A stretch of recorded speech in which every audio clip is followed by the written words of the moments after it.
E aí pessoal, tudo bem? Como é que vocês estão? Agora já com essa fase aí de retorno às aulas, né? Ainda longe daquela forma que a gente acharia ideal, né? Que seria a forma presencial, em sala de aula, todo mundo junto misturado, mas pelo menos já é um passo em direção a um retorno à normalidade para fora desse universo aí de pandemônio, pandemia que a gente tem vivido. Para quem não me conhece, eu sou Diego Abreu, sou professor de inglês e estou aqui colaborando mais uma vez com a minha participação aqui nesse projeto do Pré-ENEM. Mantendo aí a trajetória que a gente já vinha construindo aí, abordando fundamentalmente os verbos em inglês, hoje a gente também vai abordar esse conteúdo, só que de uma forma diferente, tá? Nas aulas anteriores a gente abordou tipos verbais, que foram os verbos auxiliares e depois os verbos modais. Agora a gente não vai abordar nenhum tipo verbal específico, mas a gente vai abordar um tempo verbal. A gente vai começar agora a trabalhar com tempos verbais, com verb tenses. E a gente vai começar pelo tempo mais básico, o tempo mais simples, que ele é simples até no nome, que é o presente simples, chamado em inglês de simple present. Beleza? Então, sem enrolação, vamos começar aqui. O simple present, ele é utilizado fundamentalmente em 4 situações, tá? Lembrando, como eu sempre falo para vocês, que linguagem, estudos de linguagem, linguística não é ciência exata. Você pode ter momentos em que você tem usos metafóricos de uma determinada expressão, de um determinado tempo verbal. Então, assim, nunca é uma ciência exata, mas normalmente, costumeiramente, o presente simples, o simple present, ele é utilizado em 4 situações. Quando você vai se referir a ações que tendem a se repetir no tempo, né? Ações costumeiras. Quando você se refere a ações repetidas, você utiliza o simple present. Aqui eu coloquei 2 exemplos para vocês, que são I never forget my car keys, ou seja, eu nunca esqueço as minhas chaves do carro, ou seja, é costume meu não esquecer as minhas chaves do carro, e the train leaves every day at 7 a.m., ou seja, o trem parte, o trem vai embora, segue viagem, todo dia, às 7 da manhã. Esse every day aqui diz justamente isso, diz que é algo costumeiro, é algo que sempre acontece, ou seja, é uma ação repetida. Nesses casos, a gente utiliza o simple present. Outro uso do simple present, né, outra forma de emprego dele, use number 2, é quando a gente vai tratar de fatos e de generalizações. Aqui eu comi um Tzinho, né, deveria ser facts and generalizations, fatos e generalizações, ou seja, quando você vai falar de coisas de modo generalizado. Você vai falar que todas as mulheres são uma coisa, todos os homens são alguma coisa, todos os meninos, todas as meninas, todos os cachorros, todos os gatos. Então, quando você vai fazer uma generalização, ou quando você vai tratar, por exemplo, de um fato científico, de um fato histórico, você utiliza o simple present. Aqui eu coloquei 2 exemplos, que são dogs like meat, que é uma generalização, estou dizendo que os cachorros gostam de carne. Não necessariamente todo cachorro vai gostar de carne, né? Sim. Pode ser que tenha um cachorro vegano, um cachorro que não curta carne, mas normalmente os cachorros gostam de carne. E all men love beer, ou seja, todos os homens gostam de cerveja. Não necessariamente, tem muitos homens que não gostam, mas aqui, como eu estou fazendo uma generalização, o que interessa é que eu utilizo o presente simples. É igual no português também, quando eu vou fazer uma generalização no português, eu utilizo o presente simples, assim, todos os homens gostam de cerveja. A terceira forma de emprego aqui do presente simples é quando a gente está se referindo a eventos que já estão programados para acontecer num futuro bem próximo, tá? Então, por exemplo, eu coloquei 2 exemplos aqui que são class starts at 6 p.m., ou seja, a aula começa às 6 horas da tarde. Isso seria numa situação, num contexto, por exemplo, em que numa tarde, sei lá, 4 horas da tarde, alguém chegasse para você e perguntasse, caramba, que horas começa a aula? Você fala, não, a aula começa às 6 da tarde. Então você está se referindo a um evento que vai acontecer no futuro, mas é um futuro próximo e é um futuro que já está programado. Tá? Então, nesse caso, onde já tem uma programação, onde já tem um costume, no final das contas, né? Então, volta aqui para a questão das ações repetidas. Apesar de ser no futuro, a gente já tem um costume, já tem uma programação de que isso vai acontecer num determinado horário. A mesma coisa acontece aqui no segundo exemplo que eu trouxe para vocês. The dinner begins at 5 p.m.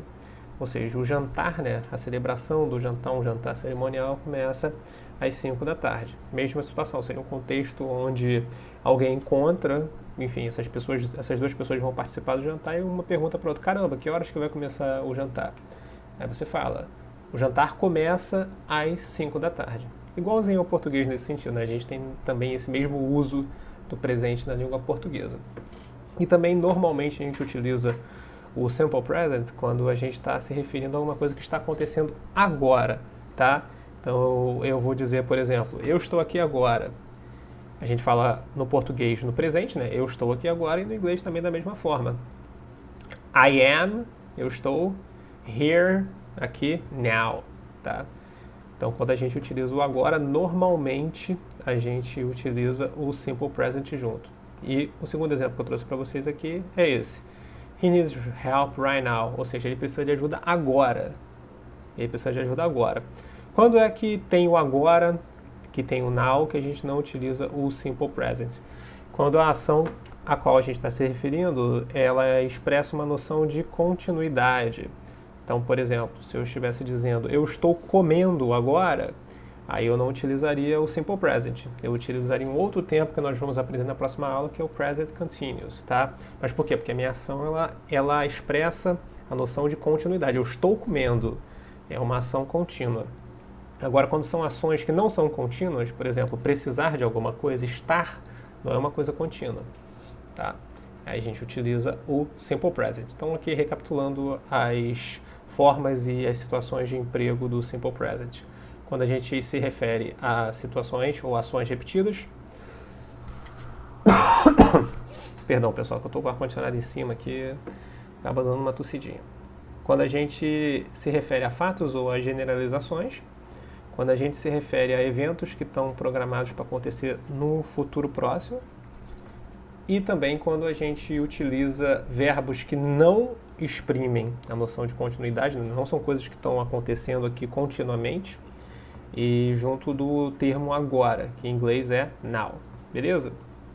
Sigamos aqui agora para a forma como a gente conjuga, né, esse verbo Simple Present Conjugation, tá? A conjugação do Simple Present ela é muito simples, muito mais simples do que a conjugação dos verbos em português, tá?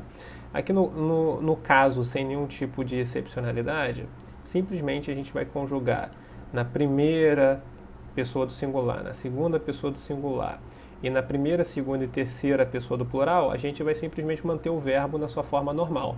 Então esse verbo aqui é o verbo play, que pode significar jogar, tocar, brincar, dependendo da situação. E o verbo play a gente simplesmente repete esse verbo depois do pronome, tá? Então fica I play, eu jogo, you play, você joga, we, aqui apareceu um love, não sei porquê, enfim, esqueçam, ignorem esse love aqui. We play, nós jogamos, you play, vocês jogam, e they play, eles jogam. Qual é a única alteração que acontece? A única alteração que acontece é na terceira pessoa do singular, ou seja, ele ou ela, na terceira pessoa do singular, a gente acrescenta um S, tá? Terceira pessoa do singular, a gente acrescenta um S, então fica ele ou ela joga. Ele ou ela joga. Sem nenhuma dificuldade, né? Isso aqui é super tranquilo, é só lembrar que o verbo continua completamente igual, imutado em todas as pessoas, exceto na terceira pessoa do singular, onde simplesmente a gente adiciona um S. Agora tem duas exceções a essa regrinha, tá? Mas assim, não são exceções também muito complexas. Para as outras pessoas, primeira e segunda pessoa do singular, primeira, segunda e terceira pessoa do plural não muda absolutamente nada, continua tudo igual. Você mantém a forma original do verbo. O que vai mudar é para a terceira pessoa do singular. Primeira exceção, os verbos que terminarem aqui ó, em O, CH, SH, SS e X, tá? Ou CH, SH, double S e X, a gente, em vez de colocar só o S, a gente vai colocar um ES, tá? Simples assim. Em vez de colocar só o S, a gente vai colocar um ES. Isso acontece por uma questão fonológica, tá? Da constituição fonológica da língua inglesa, que não vale a pena a gente ficar explicando aqui, porque seria uma digressão muito grande do conteúdo, tá? Mas é só lembrar disso. Em situações normais, a gente adiciona só o ES, e em situações que temos verbos que terminam com essas letrinhas aqui, a gente adiciona o E e o S, tá? Segunda exceção a essa regra, tá? Segundo caso excepcional. Também não tem nada de complexo, nada de difícil, só é mais uma coisinha para vocês memorizarem. Mantém-se tudo normal nas outras pessoas, tá? Primeira e segunda pessoa do singular e primeira e segunda e terceira pessoa do plural. Não muda absolutamente nada. coloca o pronome e do lado você coloca o verbo na sua forma original. Vai mudar quando a gente tiver um verbo que termine com Y, como é o caso aqui do verbo cry, que significa chorar, termine com Y, e antes dele a gente tiver uma consoante, tá? Deixa eu colocar aqui o meu marca-texto. Vou botar a canetinha aqui que fica melhor, tá? Quando antes do Y a gente tiver uma consoante, aí a gente vai substituir o Y por I e vai colocar depois o ES, tá? A gente vai tirar fora o Y, corta o Y daqui e a gente adiciona no lugar dele o IES. Simples assim. Então você viu que o verbo termina em Y, o que você vai fazer? Você vai olhar a letrinha que vem antes dele. Se for no caso que igual o play for uma vogal, você só coloca o Szinho aí, tá tudo certo, tá tudo em casa. Agora, se você vê que antes do Y a gente tem aqui uma consoante, como essa letra R, aí você vai ter que fazer essa mudança aqui, que também não é uma mudança tão complexa, né? Convenhamos. Você só vai arrancar o Y fora e vai colocar no lugar dele IES, tá bom? Isso acontece também por uma questão fonológica, tá? Porque, assim, não vou fazer a explicação completa, mas no caso aqui do Y que vem depois de uma vogal, esse Y aqui ele também é considerado uma vogal. No caso do Y que vem depois de uma consoante, esse Y aqui é considerado também uma consoante, tá? Então aí demanda que seja feita essa substituição. Mas isso é uma coisa que obviamente não vai cair na prova de vocês, então não precisa vocês se preocuparem com isso. Beleza, pessoal, agora a gente vai ver aqui como é que a gente constrói a forma negativa do presente simples, tá? Também é bem facinho, sem nenhuma complicação, sem nenhuma dificuldade. A única mudança que a gente vai fazer vai ser o seguinte: vocês lembram, deixa eu botar aqui o slide, que o verbo, ele conjugado no presente simples, no afirmativo, no caso que eu vou, no afirmativo, a gente só coloca o pronome e logo em seguida a gente coloca o verbo na sua forma original, tá? O que a gente vai alterar aqui? Na forma negativa, a gente vai incluir entre o pronome aqui, ó, entre o I. Deixa eu botar minha canetinha aqui que fica mais fácil para eu poder marcar. Cadê a caneta, meu Deus do céu? Beleza. Entre o pronome, o I, e o verbo, na forma original, o go, a gente vai colocar ou do not, que seria a forma sem contração da negativa, ou então don't, que é a forma mais utilizada na oralidade, tá? Na escrita a gente utiliza mais o do not e na oralidade, na fala, a gente utiliza mais o don't. Então não tem mistério nenhum, não tem dificuldade nenhuma. Então você vai colocar entre o pronome e entre o verbo esses dois termos aqui, essas duas palavras que significam basicamente não, tá? São construtores de negativa. Isso vai se aplicar, igual também aconteceu lá com a forma afirmativa, de modo completamente uniforme na primeira e na segunda pessoa do singular e nas primeira, segunda e terceira pessoa do plural, tá? Primeira, segunda pessoa do singular, primeira, segunda e terceira pessoa do plural, só vai colocar aqui entre o pronome e o verbo o do not ou don't, dependendo da situação. Se for uma situação mais formal, você utiliza o do not. Se for uma situação menos formal, você pode utilizar o don't. E a única alteração que vai acontecer é justamente na terceira pessoa do singular, sempre ela que dá problema, em que em vez de você colocar o do not, você vai colocar o does not, tá? Porque vocês já aprenderam que esse do e does, eles são um verbo também. O verbo do, ele é um verbo, ele existe. E ele também vai ser conjugado na terceira pessoa, como os outros verbos, tá? Então, em vez de você falar he, she, it, do not, você fala he, she, it, does not. E aí, se você quiser utilizar a forma contraída, você pode falar he, she, it, doesn't. Beleza? Mas aqui a dinâmica, a forma de organização permanece a mesma, entre o pronome e entre o verbo, sem nenhum mistério, tá? Só existem algumas exceções, que são nos casos dos verbos auxiliares e nos casos dos verbos modais. Vocês já aprenderam nas aulas anteriores quais são os verbos auxiliares e quais são os verbos modais. Os verbos auxiliares são o verbo to be, o verbo to have e o verbo to do. E os verbos modais são o verbo can, could, shall, should, may, might, o verbo must, o verbo oughta. Eu acho que é isso, eu estou esquecendo algum outro. Eu devo estar esquecendo, acho que eu estou esquecendo um verbo aí, mas não tem problema não. Vocês já entenderam mais ou menos como é que é a dinâmica do negócio. E aqui o que muda, tá? Aqui, em vez de você colocar esse don't, do not, entre o pronome, o I, e o verbo, o can, em vez de você colocar ele aqui, bem no meio dos dois, você coloca só o not, tá? Sem o do, esquece o do, você coloca só o not depois do verbo. Tá? Então essa daí que vai ser a modificação que você vai fazer. Então, em vez de você colocar I do not can, que é uma forma incorreta, você não utiliza o do not com os verbos auxiliares nem com os verbos modais, você coloca I, que é o pronome, logo em seguida você coloca o verbo modal can, e adiante você coloca só o not, sozinho, tá? E aí a forma contraída disso é I can't, com um Tzinho no final. Só que normalmente esse T aqui não é pronunciado, tá? Você só fala I can. Esse T aqui só vai ser pronunciado na oralidade quando você quiser deixar muito claro para a pessoa e quando o contexto não deixar isso evidente de que você está construindo uma frase negativa. Então, assim, se você fala uma coisa a pessoa não entende, aí sim você repete frisando o som do T. Você fala I can't, tá? Mas o importante é vocês lembrarem disso. Verbos normais, não auxiliares, não modais, vocês vão colocar entre o pronome e o verbo do not. E no caso da terceira pessoa, does not. Com os verbos modais, vocês vão repetir o pronome e o verbo e logo adiante vocês colocam o not sozinho, solitário, sem o do, tá?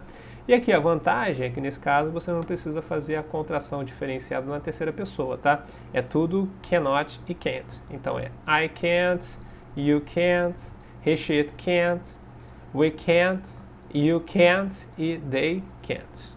Maravilha? Não tem nenhuma dificuldade, né? Vamos então dar prosseguimento. Agora a gente tem aqui a construção da forma interrogativa, da interrogative form. Aqui o que a gente vai fazer? Também eu acho a forma interrogativa, inclusive, mais simples do que a negativa, porque a única coisa que você vai fazer é pegar esse verbinho, né, o do, que é o verbo que ajuda a gente a construir as formas negativa e interrogativa, e vai colocar ele antes do pronome, tá? Então, na forma afirmativa, a gente tem o quê? I go. I go. Isso quer dizer eu vou. Se você colocar antes do I go, o do, aí vira eu vou. Isso aqui se torna uma pergunta, tá? Do I go? Então a única coisa que a gente vai fazer é colocar o do em todas as pessoas e o does na terceira pessoa do singular antes do pronome, tá? Então a gente só vai acrescentar esse do e does antes do pronome. Então vai ficar do I go? Eu vou. Do you go? Você vai. Does she it go? Ele ou ela vai. Do we go? Nós vamos. Do you go? Vocês vão. E do they go? Eles vão. Tá? Então, só para recapitular, para ficar chato mesmo, eu sei que a maioria de vocês já entendeu, mas é para ficar maçante para vocês não esquecerem. Forma afirmativa. Você coloca o pronome e o verbo, e aí para transformar isso aqui numa pergunta interrogativa, você só vai acrescentar antes o do, tá? Exceto quando? Exceto na terceira pessoa, que em vez do do, você vai colocar o does. Beleza? Maravilha? Tranquilo? Tranquilíssimo, né? Agora, como é que a gente faz a forma interrogativa pergunta com os verbos auxiliares ou verbos modais? Mais simples ainda, só vou mostrar para vocês. Vou botar lá no outro slide, calma aí, peraí que... eu não coloquei nenhum, não tem problema não. Aqui para a gente dizer eu posso, como uma afirmação, eu colocaria I e logo a seguir can. Quer dizer, olha que letra bonita, meu Deus do céu. I can significa eu posso, tá? É uma afirmação, estou dizendo que eu efetivamente posso. Agora, se eu quiser fazer uma pergunta, se eu quiser me questionar, eu posso transformar isso aqui na pergunta, eu só vou fazer o quê? Só vou inverter a ordem dos dois termos. Então, eu passo o verbo para o início, can, e passo o pronome para o final, can I, tá? Então, é só vocês lembrarem, afirmativo vem primeiro o pronome e depois vem o verbo modal. Interrogativo, pergunta, vem primeiro o verbo modal e logo em seguida o nome, tá? E aquele mesmo esquema. A vantagem dos verbos modais e dos verbos auxiliares é que a gente não precisa adicionar o Szinho aqui, fazer as alterações que acontecem na terceira pessoa. Você só manda bala e repete tudo, tá? Então é só você pegar o verbo auxiliar e colocar no início e botar o pronome na frente dele, que você forma as perguntas, a forma interrogativa com os verbos modais. Nenhuma dificuldade, né, pessoal? Assim, para quem ainda não teve contato com essa matéria, com esse conteúdo, pode parecer muita informação, mas aqui vocês têm a oportunidade de assistir várias vezes esse vídeo, então isso aí vai ajudando a poder internalizar. A maioria de vocês que já tiveram contato com isso é só um refresh, né? Só um refresco na memória de vocês. Beleza, pessoal? Agora a gente vai propor uma atividade, como já é tradição aqui das aulas que eu proponho, eu sempre gosto de trabalhar com vocês uma atividade do Enem, para que vocês possam linkar, para que vocês possam articular os conhecimentos que vocês constroem durante a aula com o objetivo final de todo esse projeto, de todo esse curso aqui, que é preparar vocês para a prova do Enem, tá bom? Então a gente vai propor aqui basicamente 3 atividades, tá? Com base nesse texto aqui, que é um texto da prova do Enem de 2019, tá fresquinho, do ano passado. Então eu quero que vocês deem uma olhada no texto, tá?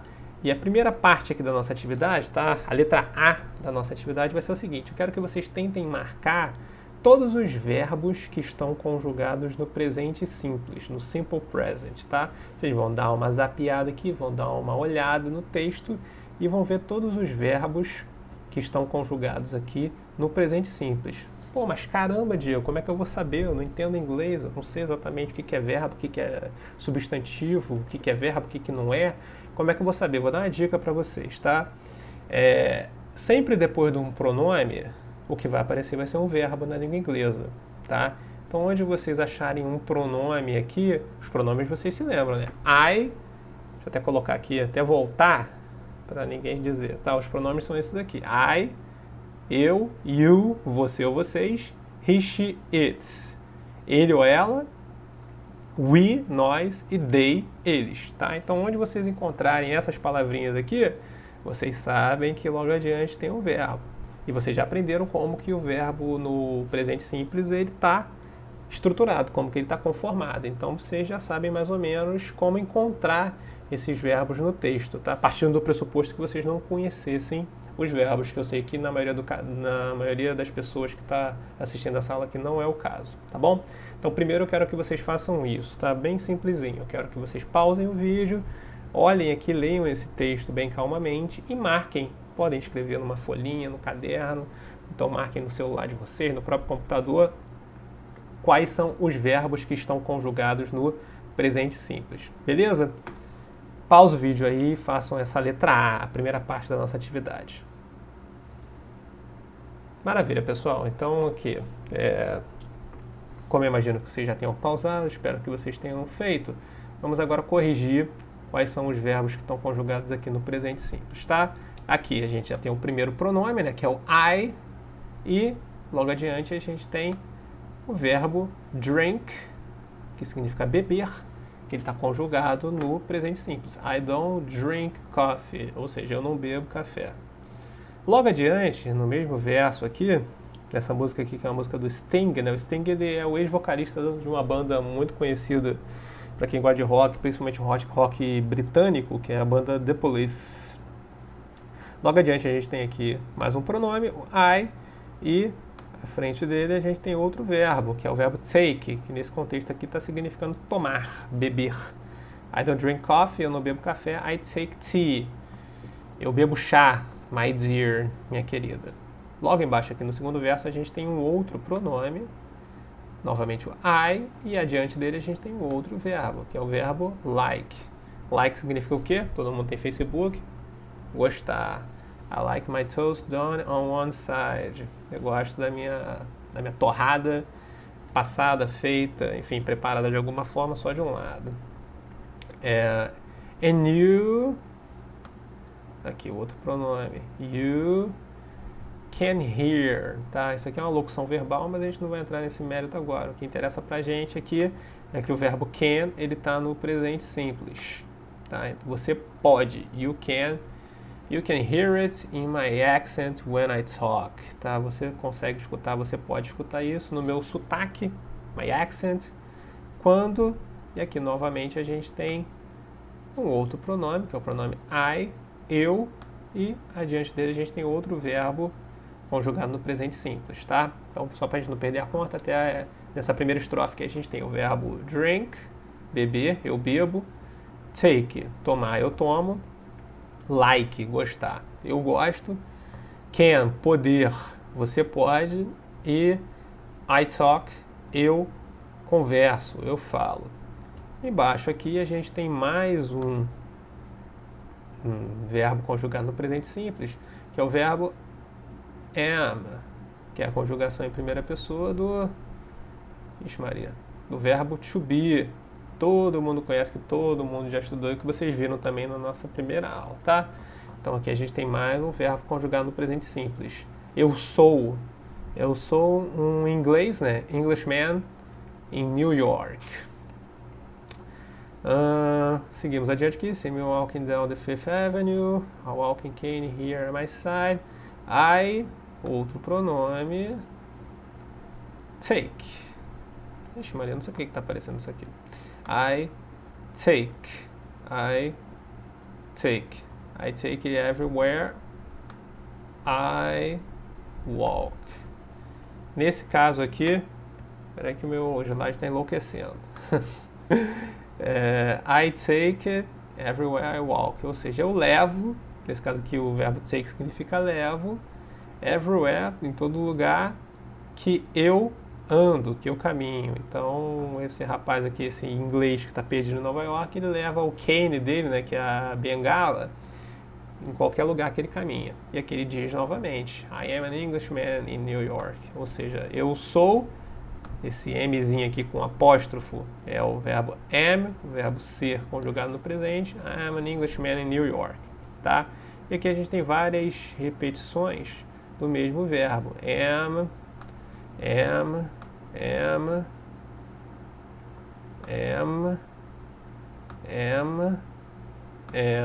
tá? Eu sou um estrangeiro, né? I am an alien. I am a legal alien. Eu sou um estrangeiro legalizado. I'm an Englishman in New York. Aí aqui é o refrão da música, né? Fica repetindo I'm an alien, I'm a legal alien. I'm an Englishman in New York. Tá? Aqui a gente tem um caso, aqui seria para ver aquelas pessoas que já conseguem ter um domínio maior da língua, em que a gente tem um verbo conjugado no presente simples sem estar antecedido, por um pronome, tá? Por quê? Porque não necessariamente todo verbo ele vai vir antecedido por um pronome. Porque vocês também já aprenderam isso na aula de inglês, já aprenderam isso daí na aula de português, que, por exemplo, quando eu falo Maria gosta de biscoito, Maria é quem? É ela. Então esse nome Maria está fazendo às vezes, está ocupando a posição na frase do pronome ela.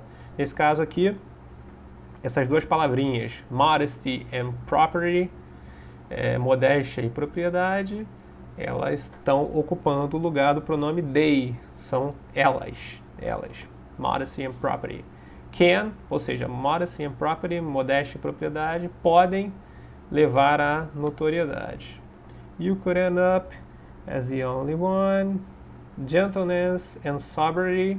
E aqui a gente tem a mesma situação, tá? A gente tem um verbo conjugado no presente simples que vem depois de duas palavras que não são pronomes.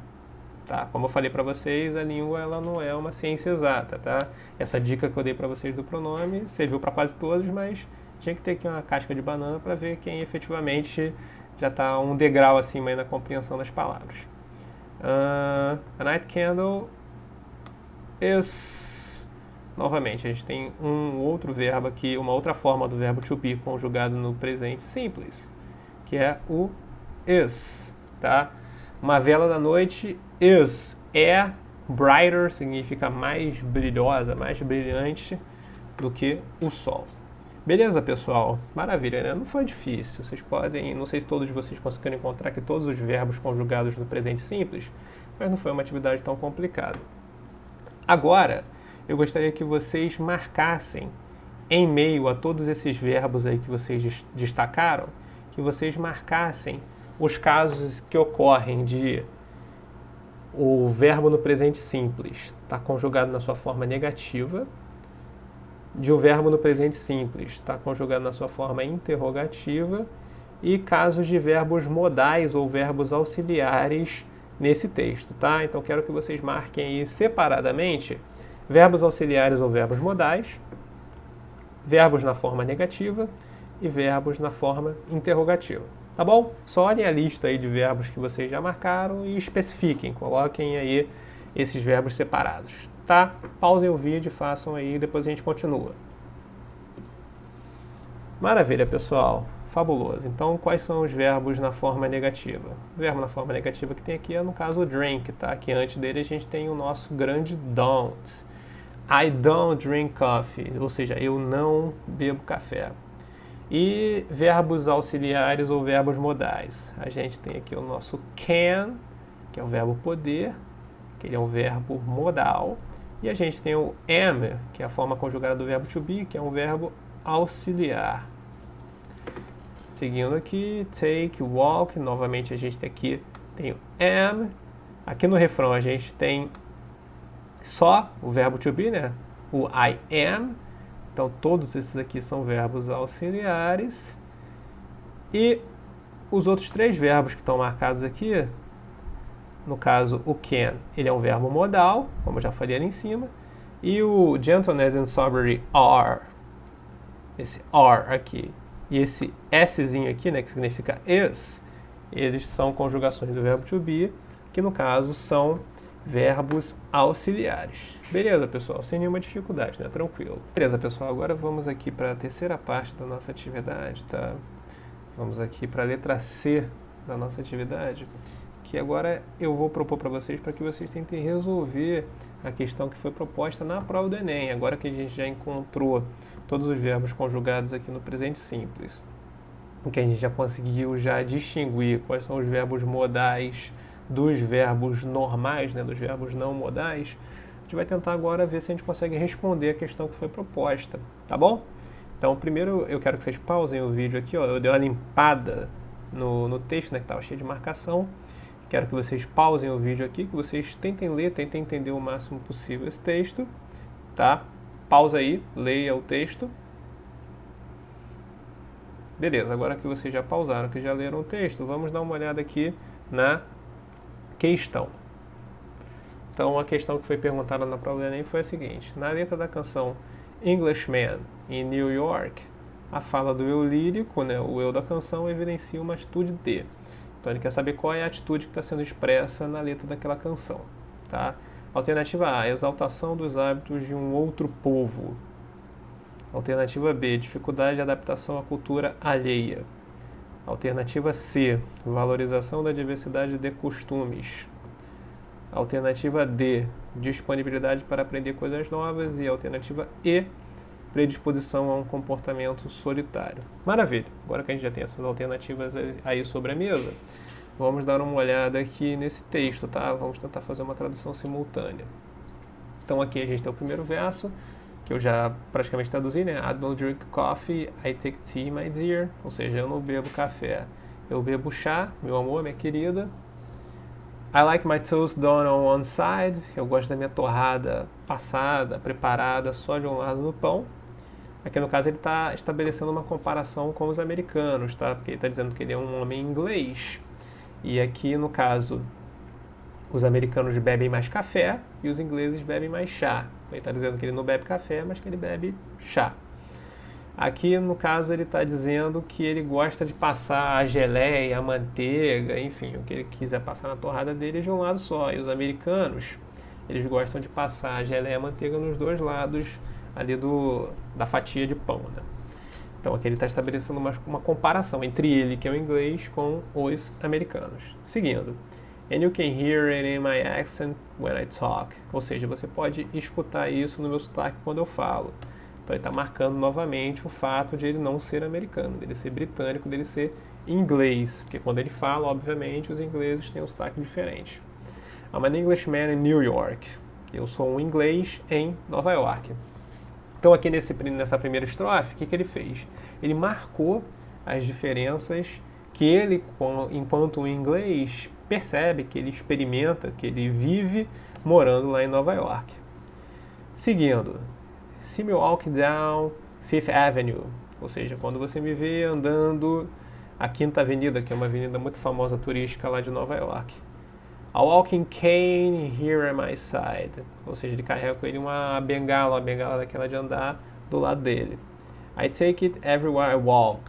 Eu levo isso para onde eu ando, né? Por onde eu ando, para onde eu vou.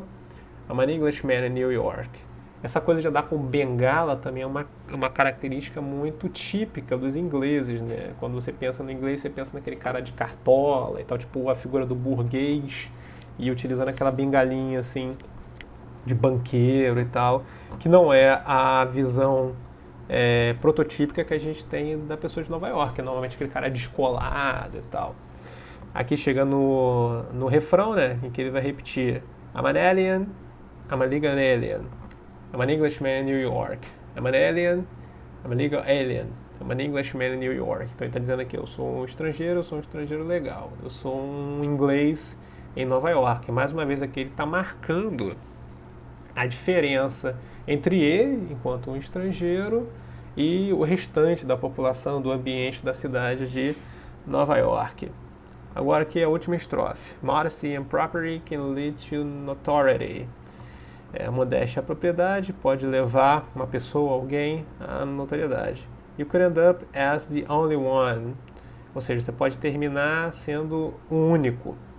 Gentleness and sobriety are rare in this society. Ou seja, gentileza e sobriedade, né, bons modos, são raros aqui nessa sociedade. A night candle is brighter than the sun. Ou seja, durante a noite, uma vela é mais brilhante, é mais luminosa do que o sol. Então aqui novamente a gente tem algumas construções linguísticas que marcam essa distinção entre esse eu lírico, né, que ele é um inglês que está fora da casa dele, está fora da civilização onde ele foi educado, e a sociedade nova-iorquina. Tá? Então ele coloca aqui alguns valores que são valores muito relacionados com esse que a gente chama em análise do discurso, em sociologia, de ethos, né? Essa imagem da sociedade britânica. Tá? Valores de propriedade, valores de notoriedade. E aqui está dizendo, você defendendo esses valores, você pode ser a única pessoa que defende isso.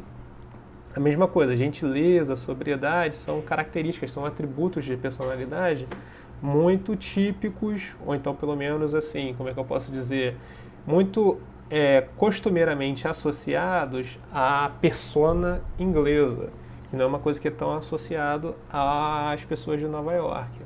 Tá? E ele marca isso aqui novamente, ele diz aqui, ó, gentileza e sobriedade são raros nessa sociedade, ou seja, na sociedade que ele está vivendo, que é a sociedade de Nova York.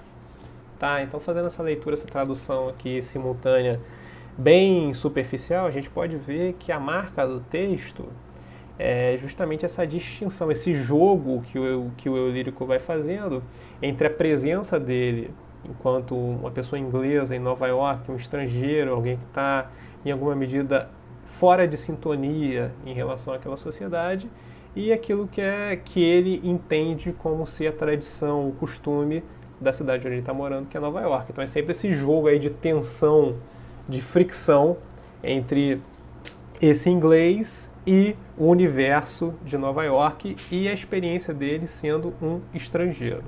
Agora vamos ver as alternativas e vamos ver qual dessas alternativas aqui se adequam mais a essa interpretação que a gente acabou de fazer agora.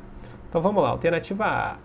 Então a letra da Englishman in New York, ela evidencia uma atitude de exaltação dos hábitos de um outro povo? Não, ele não está exaltando ali em nenhum momento os hábitos de um outro povo. Muito pelo contrário, ele está dizendo ali que tem coisas ali que parecem para ele estranhas, e está até em alguns momentos fazendo algumas críticas, então não é uma exaltação.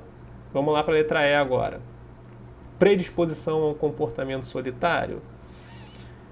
Ele até fala num determinado momento ali em que ele pode ser a única pessoa, mas ele não coloca isso como um sentimento de solidão, como se ele estivesse se sentindo triste ou estivesse se sentindo ali em alguma medida isolado. Não é isso, ele está dizendo só que ele está numa situação em que ele percebe que ele é diferente dos demais, mas ele não coloca isso como se fosse algo, uma experiência de solidão. Ele não demonstra em nenhum momento tristeza, ele não demonstra em nenhum momento isolamento. Então, na minha interpretação, essa alternativa aqui também estaria incorreta. Alternativa D, disponibilidade para aprender novas coisas. Também eu julgo como alternativa incorreta, porque ele não fala em nenhum momento ali, apesar de ele não fala nem que quer aprender, nem que não quer aprender.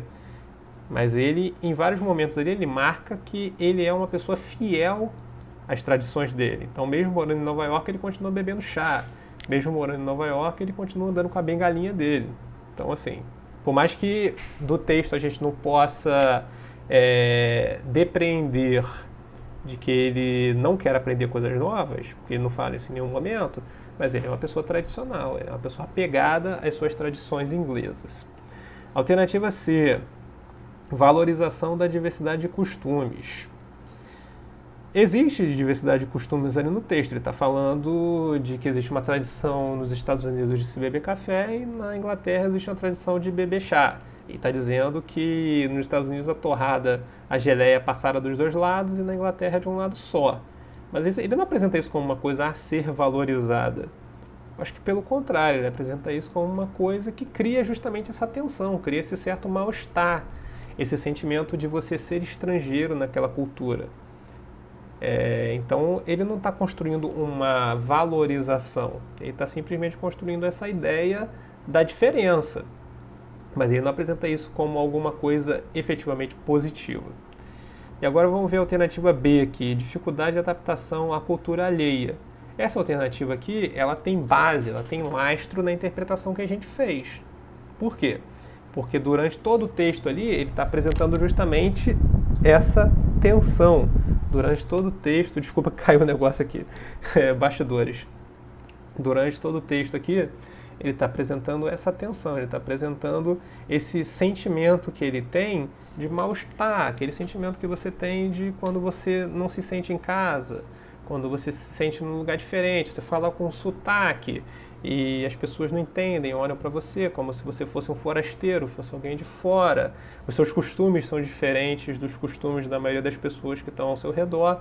Então ele está expressando justamente essa dificuldade que ele tem de se adaptar ao modo de vida de Nova York. Ele não está fazendo uma crítica ou dizendo que o modo de vida de Nova York é uma coisa estritamente ruim. Ele só está dizendo que é diferente do dele e que, por ser diferente, ele aparenta ter dificuldade para poder se adaptar. Portanto, eu marcaria a alternativa B com base nessa interpretação que a gente fez. E a alternativa B é efetivamente a alternativa correta nessa questão para a prova do Enem. Beleza, pessoal? Então, com essa atividade aqui, a gente encerra a nossa aula de hoje, tá? Foi uma aula, acho que um pouco mais curta do que as anteriores, mas também foi relativamente longa. Desejo a vocês aí uma ótima semana, um ótimo mês, um ótimo bimestre de aulas nessa modalidade online. Qualquer coisa, qualquer dúvida, entre em contato, deixem comentários, sugestões, críticas construtivas. Um beijo, um abraço a todos e fiquem com Deus. Se cuidem.